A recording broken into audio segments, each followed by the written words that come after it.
almost melted. Hey everybody, welcome back to Hotcakes and Hot Reads for October 25th.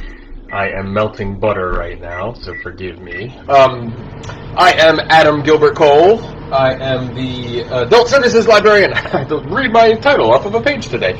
I'm the Adult Services Librarian at William Jeanes Memorial Library. This program, Hotcakes and Hot Reads, is where we talk about good books and make some tasty pancakes. Boy, that butter does not want to melt. Put it back in for another 10 seconds. Thanks, as always, to William Jeanes Library patron John Lewis for the idea for the program. I feel like I'm getting pretty good at throwing my scripts together for this by now. We're a few months in, and I've got the beat down. There we go. Okay. That's my melted butter, which you are going to get to see in just a second. Before we get started making pancakes and talking about books, let's talk about what else is happening at the library this coming week.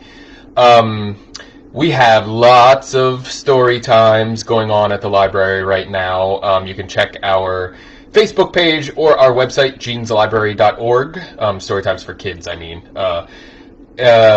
Some of them happening outdoors and in person, but you have to register for that, and the registration slots are limited, just to keep it safe. But take a look at our website and see when those are happening, and if you want to come, yay! For teens this week, we have a couple spots left in our online Dungeons & Dragons program that we are offering for the first time this fall. So take a look again at jeaneslibrary.org/events is our calendar of events. For adults this week, we have horror book club discussion of I'm Thinking of Ending Things on Wednesday evening at 7 o'clock. And then Thursday night, we're doing a Netflix party to watch the film version of I'm Thinking of Ending Things, which just came out last month, September, directed by Charlie Kaufman, the very famous weirdo who did Eternal Sunshine of the Spotless Mind and a whole bunch of other really great movies. Alright, so, like I said, today we're going to talk about good books and good pancakes.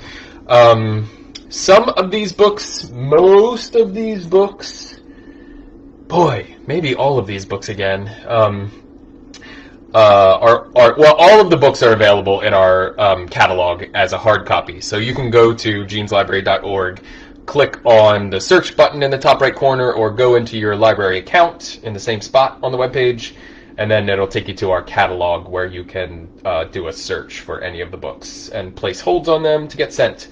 We also have, this is terrible, I don't remember if any of these are available in our downloadable book collection, but if they are, you can find those on our website too, in the digital books section. Or you can go straight to montcolibs.overdrive.com and search the catalog there. Those books are available also on your smartphone or tablet in the Libby app. You can, Libby, Libby, you can search for and use your library card to download books there. Whew! If you have any questions, as always, email me, acole@mclink.org. That's my email address. Okay, so you probably know this, but it's almost Halloween. So today we are going to make some pumpkin pancakes, and I am going to focus exclusively on horror books. Not always everyone's genre, but I have a lot of different types of horror books in here. Some of them just tense, relationship dramas, thrillers, some of them actual supernatural stories. So see if anything floats your boat, and if so, great. But before we get into the books, let's show off our ingredients. Alright, so I've got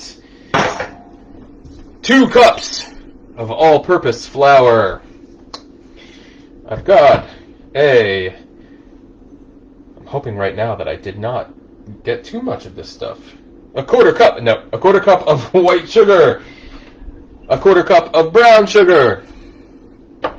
Mixed together in here, I have a half teaspoon of cinnamon, a half teaspoon of ginger, of ground ginger, and a half teaspoon of nutmeg to give it the pumpkin pie flavor. I've got 3 teaspoons of baking powder because when we put pumpkin in, it's going to get a little wet, and this will make it leaven a little bit and give it a little bit of airiness. This is a teaspoon of salt.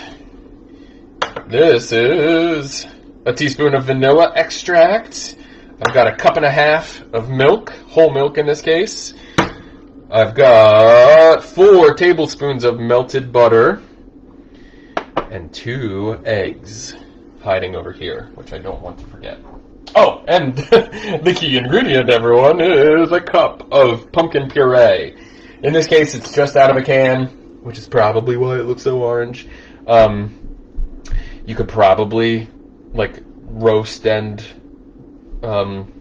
do your own pumpkin puree if you wanted to, but the can is there. It's nice. It's good. All right, so that's the ingredients. Let's talk about our first book, which is a return from last session. I wanted to talk about this again because last time I did this book, Wonderland by Zoya Stage, in the lightning round at the end, and I picked it up and I read you the title and I totally blanked on what that book was about. But it is it just released this year, a book about a retired ballerina and her family who are looking to move out of the city.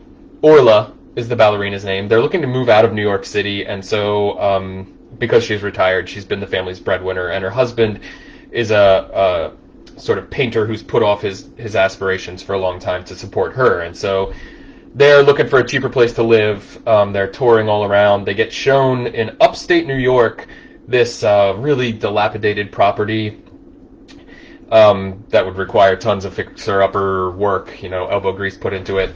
And they pass on it initially, but her husband gets fixated on this 500-year-old eastern white pine that's on the property, to the point where he's, like, dreaming about it at night and constantly thinking about it. And so the price on the property drops, and they make the plunge and throw all their savings into the property. And I imagine you know where this is going, because now they're on 6 acres of isolated land in upstate New York, and her husband starts to withdraw, become a little more manic. He starts to get really devoted to his painting, and their 9-year-old daughter, Eleanor Queen, suddenly starts to feel something on this property, a presence trying to contact her and communicate with her. And I don't want to go too much into the story, because like with most horror stories, the less you know, the better.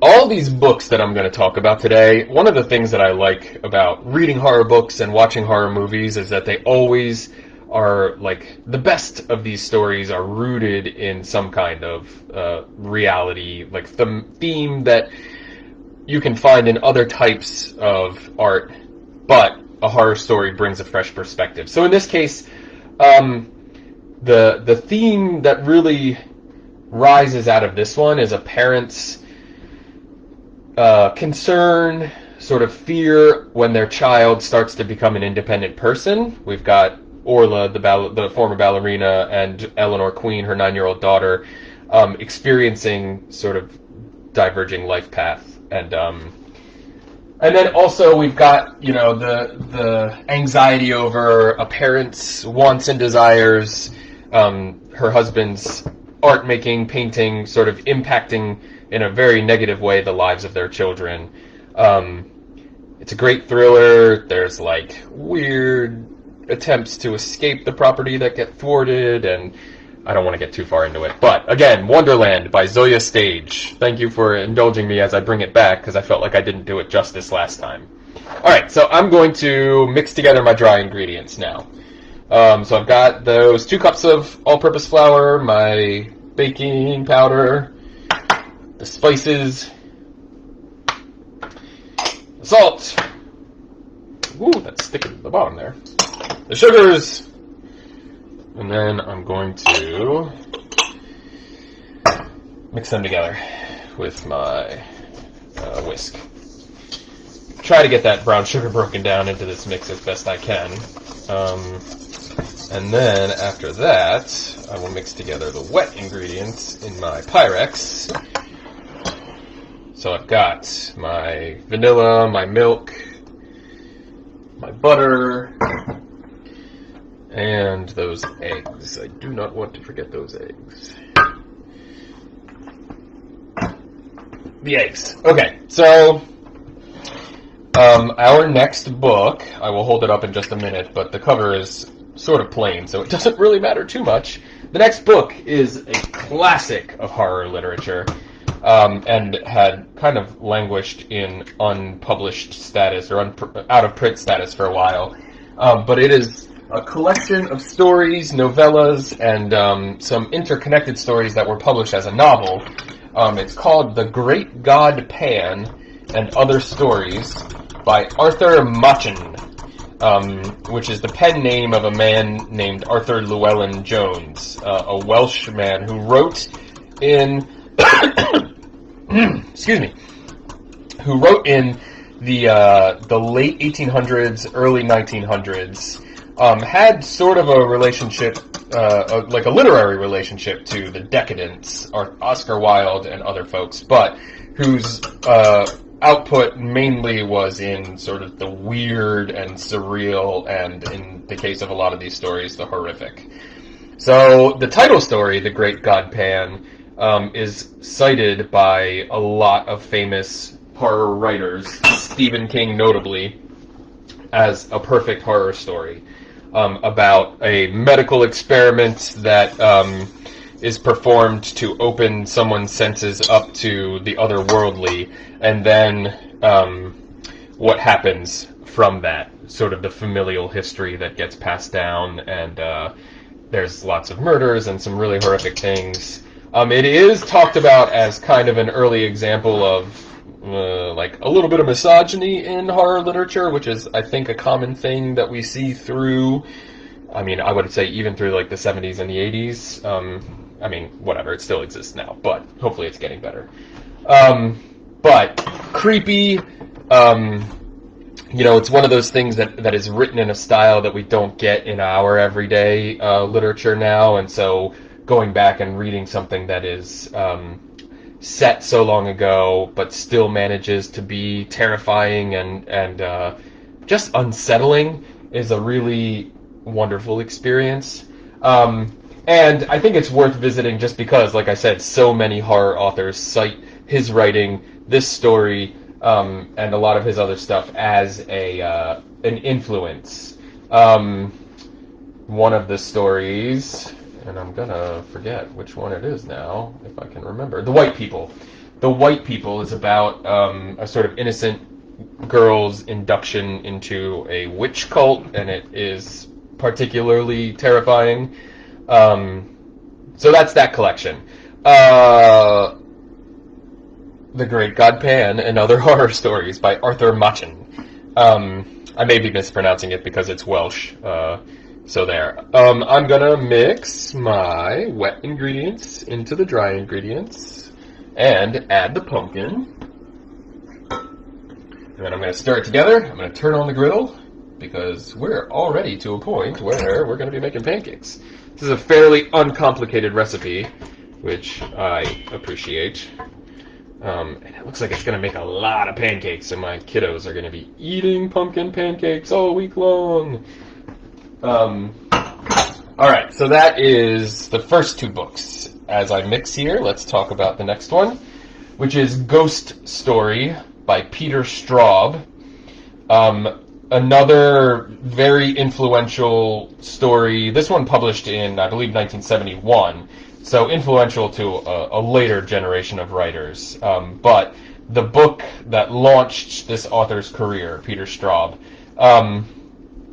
this book was on the bestseller list for like 6 months when it was released and sold something like 4 million copies. Am I getting this one right, or am I mixing it up with the next one? I'm mixing that up with the next one. Sorry, everybody, but this was also on the bestseller list for a long time when it was published. It's another one of those books that gets cited by horror authors. He actually collaborated with Stephen King many times, or a couple of times over the course of his career. Ooh, this smells good, you guys. Just like pumpkins. So this story is set in a small town in New York, Millburn, New York, and it centers on a group of friends who've sort of aged up since they became a circle of friends in their teens. They're kind of old timers now. They call themselves the Chowder Society, and the story is set as one of them dies. There were 5. The story centers on the remaining 4. One of them has died sort of unexpectedly. They get together to try to, honor the memory of their lost friend, but also to tell each other scary stories. So it sort of starts as a group of friends telling ghost stories, and what eventually comes out is they all share this terrible secret from their youth, and and Rachel, and that secret is coming back to haunt them, maybe linked to the loss of their friend, and will take its toll on the entire small town of Millburn, New York. So this is one of those things, or this is one of those books that deals with another theme we see all over the place, regret, sort of our loss of innocence, and the actions that we perform that we may regret, how they spiral out from our choices and into affecting other people. I'm being vague about most of these books just because some of the joy of reading a horror novel or watching a horror movie is not knowing what happens as you go into it. And so I don't want to give too much away. Needless to say, this one of the reviewers, I do research as I prepare for this. I read lots of reviews again. One of the reviewers mentioned that the characterization in this book especially makes it a very effective horror story because as people start to fall prey to whatever's happening, you've developed a real relationship with these sort of lovely, kind people also in the town, and the horror of what's happening sort of makes it worse. All right, so that is Ghost Story by Peter Straub. I'm gonna start cooking these pancakes up, y'all. I'm gonna turn the oven on first so that I can keep them warm until after the program, so everybody in my household has pancakes to eat. Okay, so the next one is The Other by Thomas Tryon. This is his first novel, and this is the one that, when it was published in 1971, was on the bestseller list for 6 months, sold 4 million copies, sort of made his reputation as an author, which was interesting, an interesting move for him because he had actually started as a Hollywood actor. He was never a leading man, but you can see him opposite. He was in westerns and in war movies, and so the very famous western actor, who I can't remember right now because my brain is mush, he was opposite him in a couple of movies. You can look up pictures of Thomas Tryon when he was in his youth. He was a pretty hunky dude. Anyway, so he wanted to sort of make a career change. He wasn't really enjoying the Hollywood life anymore, and so he had been trying to sell this as a script idea to Hollywood for a while, and nobody was buying. And so he decided, well, I guess I'll just make a book out of it and see where that goes. And sure enough, success. So this one, you can guess what it's about, or what the theme is, by the title, The Other. This is a pretty common theme in a lot of horror stories too. That duplicate of yourself, that maybe you're the only person who recognizes it, or there is just something unsettling about that experience of seeing, someone who looks just like you. In this case, it is actually the story of 2 young twin boys in a small Connecticut town, Niles and Holland, who are identical twins, but who could not have more different personalities. The younger of the two is, if I'm getting this right, is Holland, and Niles. Niles is the younger one. Goodness gracious, my brain today. Niles is the younger one, and he is the model child. He's helpful. He's very, he's very sort of respectful to his elders. He loves people and being around them. And then the other boy is the exact opposite. He's very contentious and cruel, moody, and the story picks up right after they've had a tragedy in their house. The story sort of centers around the coming up to that tragedy and what these boys are experiencing. It turns out that they are possibly learning how to project themselves into other beings, or they could just be really imaginative. They might just be thinking or imagining really hard that they are birds or other things. But one of the boys, the really helpful one, starts to lose himself and his personality as he does these projections, which his grandmother taught him. And things sort of spiral out of control from there. This is one of those stories that doesn't sound like much on paper, but because of the way it's written, the really sort of tense mood, the atmosphere, and the relationship between all the characters really sort of pushes the story on in a way that you can't put it down. This one is one of those that is a little less supernatural and a little more like family drama, but there's always that sort of tease of something else happening. So very popular. I believe did actually get made into a movie shortly after he published it. So success for Thomas Tryon. And that is The Other by Thomas Tryon. All right, so these pancakes look and smell delicious, everybody. I'm going to get a pan or a tray, baking tray over here so that I can put them into the oven as I flip. All right. I don't know where my fifth book went here, so oh, no, it's over there on the stove. Boy, y'all, I'm having a day here, huh? All right.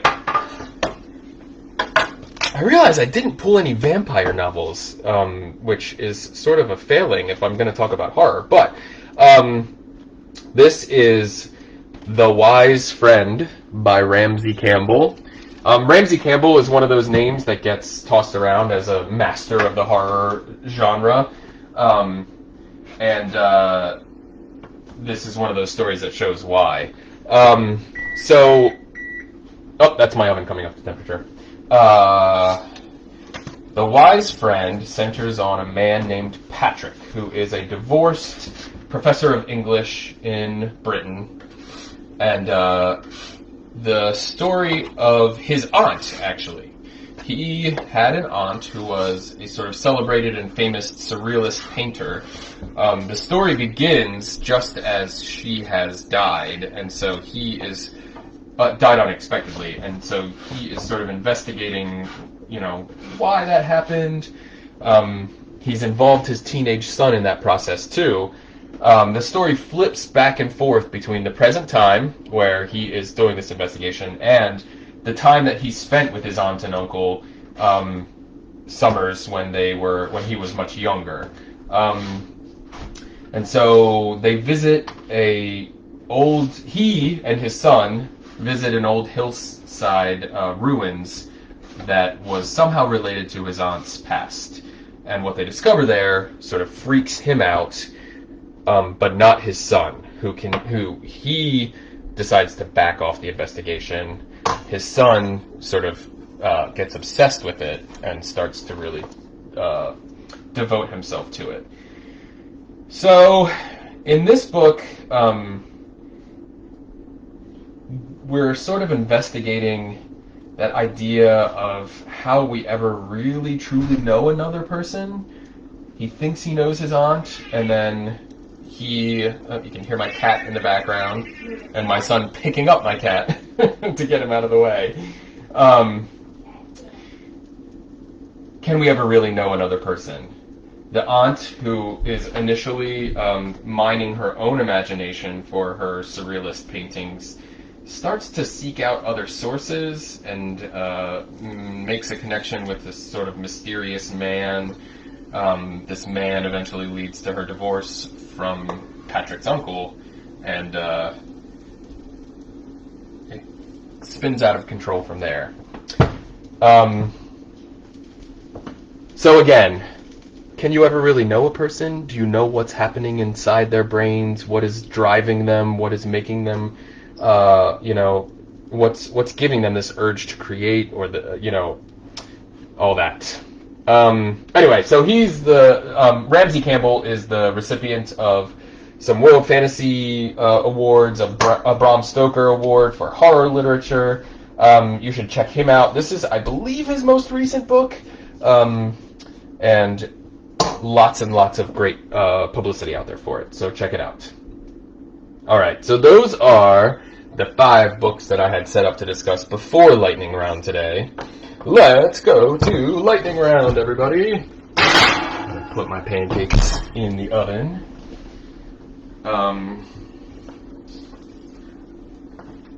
While these pancakes cook. Lightning Round. Okay, this first one, is one of my favorite books of the last decade. Blind Sight by Peter Watts. It's actually science fiction, and it's pretty hard science fiction, but it is scary hard science fiction. It has a lot to do, or a lot to say about our biology and what it means to be a thinking being, and how our brains interpret what we see and what is around us. It's pretty freaky. Yeah. That is Blind Sight by Peter Watts. This is Her Body and Other Parties by Carmen Maria Machado.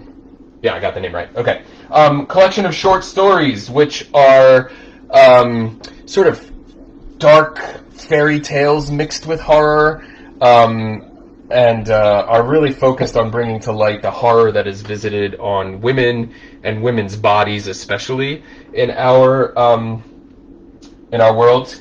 One of the stories in there is called The Husband Stitch, which is a very disgusting thing that I didn't know about until I read the book.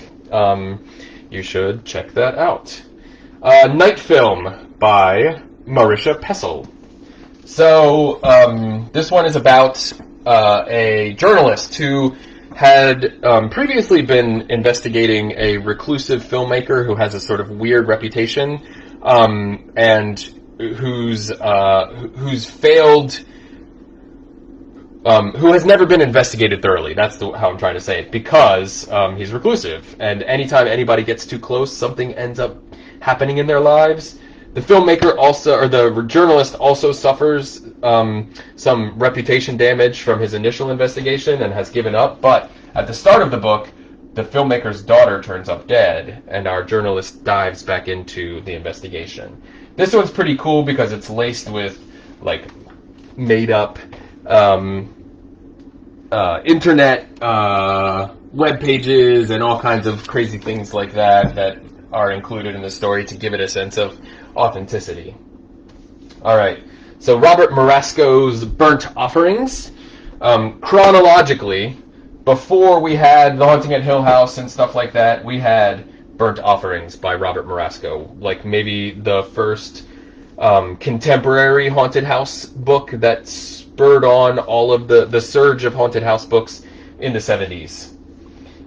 This one I haven't read yet, but I think it's going to be next on my list because all of the reviews made it sound amazing. So, Fever Dream by Samantha Schweblin.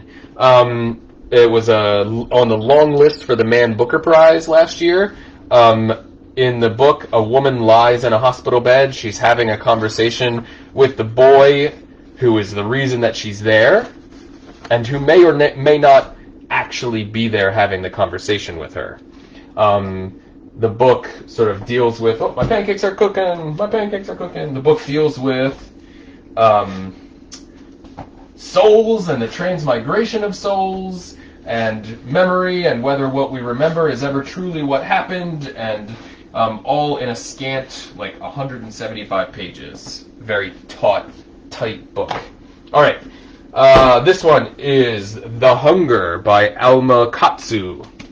This is a book about the Donner Party incident in the American West. If you've ever heard of that story, if you haven't, you can check it out on the internet and find out what it's about. But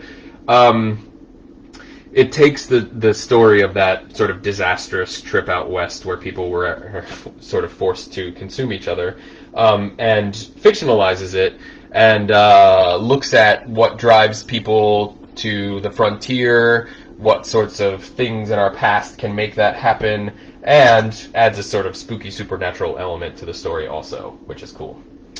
The Frangipani Hotel by Violet Coopersmith is a collection of short stories set in Vietnam about the history of Vietnam and the horrors that can trickle down from that. We have Things We Lost in the Fire by Mariana Enriquez. So this is pretty much the only book in the collection. Excuse me.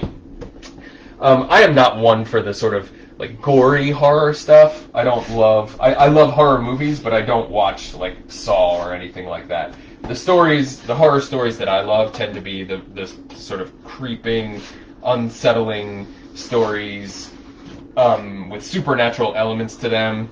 You know, I already know people can be terrible. I don't need to watch a movie about people being awful to each other. But this book is sort of had lots of press about its. Well, no, I don't want to turn that off yet. I've got more to make. It's sort of grotesque nature, even with its eeriness. The writer is Argentinian-born, and so it's set in Argentina. I almost said Argentine. Oh boy! All right, and then our last book today, a ghost story, The Silent Companions by Laura Purcell. A woman moves into a manor house. There are a lot of stories like this out there, y'all. If you haven't read The Little Stranger by Sarah Waters, a lot of comparisons are made between that book and this one. I think this one gets a little more horror and a little less psychological creepy than that book. I should have talked about Sarah Waters' The Little Stranger, now that I think about it, because that was a great book. But anyway, this one is set in a woman moves into an old Victorian manor house, and in one of the outbuildings finds the title, The Silent Companions, which are these old like frescoes of the former residents of the house, and how those former residents of the house sort of affect her life at the manor house. Whew! It's a lot of horror books, everybody.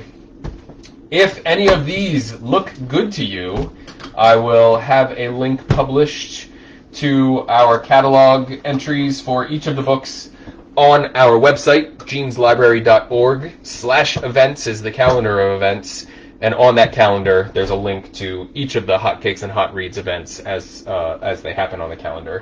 In that page I'll have a link to, my dog's about to knock over my light stand here.